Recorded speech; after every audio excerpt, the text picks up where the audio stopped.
Hi hello అండి నమస్తే. నేను మీ శ్రీకాంత్. మునుపటి వీడియోలో బెడ్ సోర్ వస్తే దానికి ఎలా జాగ్రత్తలు తీసుకోవాలి, ఏ విధంగా డ్రెస్సింగ్ చేయాలి, ఎలాగా రాకుండా చూసుకోవాలనేది మీకు వివరించాను. అయితే మీకు చెప్పినట్టే ఫుల్ వీడియో గురించి ఏ విధంగా అయితే నాకు ప్రమాదం చేసింది, ఎంతవరకు సర్జరీ అవ్వడం వల్ల దాని నుంచి నేను ఇబ్బంది పడ్డాను అనేది మీకు చూపిస్తాను చెప్తున్నాను. చూసి ఒకసారి జాగ్రత్త పడండి. ఇది కేవలం అవగాహన కోసం మాత్రమేనండి. నేను మళ్ళీ మళ్ళీ చెప్తున్నాను. ఇది అంత ఆషామాషిగా తీసుకునే విషయం అయితే కాదు. మీరు ఇక్కడ చూసినట్టయితే మొదట్లో నాకు ఈ విధంగా చిన్నగా స్టార్ట్ అయ్యింది. చిన్నగా స్టార్ట్ అయ్యింది. మాకు తెలుసు అది బెడ్ సోర్ అని చెప్పారు డాక్టర్స్. అయినా ఐసీయూలో ఉండడం వల్ల మేము ఏం చేయలేకపోయాం. అలా ఉండిపోవడం వల్ల ఆ చిన్నది కాస్త కొంచెం కొంచెంగా పెరిగి ఈ విధంగా మారింది. మీరు ఇక్కడ చూసినట్టయితే ఎంతగా ప్రమాదంగా మారిందో మీకు కనిపిస్తుంది. అయితే ఇది ఇంత ప్రమాదం అవుతుందని మేము ఎప్పుడు అనుకోలేదండి. మీరు ఇలా చూస్తున్నట్టయితే ఒక స్టెప్ బై స్టెప్ నాకు ఎన్ని విధాలుగా అది ప్రమాదంగా మారింది అనేది మీకు చూపిస్తున్నాను. ఒకటి తర్వాత ఒకటి నాకు అలా అలా పెరుగుతూ వచ్చిందండి.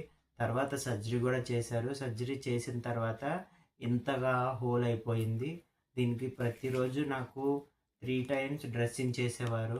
చాలా కాజ్ ప్యాడ్స్, దానికి సంబంధించిన సెలైన్ వాటర్ కానీ, లేదంటే బెటాడిన్ కానీ, కాజ్ ప్యాడ్స్ కానీ, బ్యాండెడ్స్ కానీ, టేప్స్ కానీ చాలా ఎక్కువ ఖర్చు అయ్యేవి.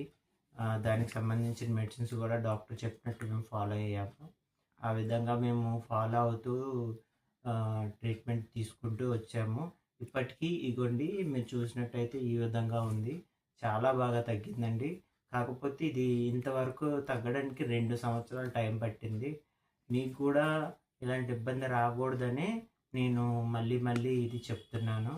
అవగాహన మీలో రావాలి, ఇలాంటి ఇబ్బందులు పడకూడదని చెప్తున్నానండి. నాకు ఇది ఒక్క ప్లేస్లోనే కాదు, చాలా చాలా ప్లేసుల్లో చిన్న చిన్నగా వచ్చి తగ్గిపోయాయండి ప్రెజర్ పాయింట్స్లో. అవి కూడా మీరు ఇక్కడ చూస్తే తెలుస్తుంది. కాళ్ళ పైన కానీ, వీపు పైన కానీ అలాగా. జాగ్రత్త పడండి. ఈ ప్రెజర్ పాయింట్స్ ఏవైతే ఉన్నాయో పడుకునేటప్పుడు అక్కడ మన మజిల్ అనేది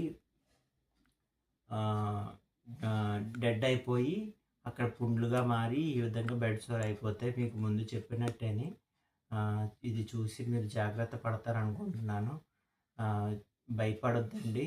ప్రతిదానికి ట్రీట్మెంట్ ఉంటుంది. కాకపోతే మనం చాలా జాగ్రత్తగా తీసుకోవాలి. ఇది మాత్రం చాలా ఎక్కువ టైం పడుతుందండి తగ్గడానికి. అందుకే నేను మళ్ళీ మళ్ళీ చెప్తున్నాను. సర్వే జన సుఖినో భవంతు.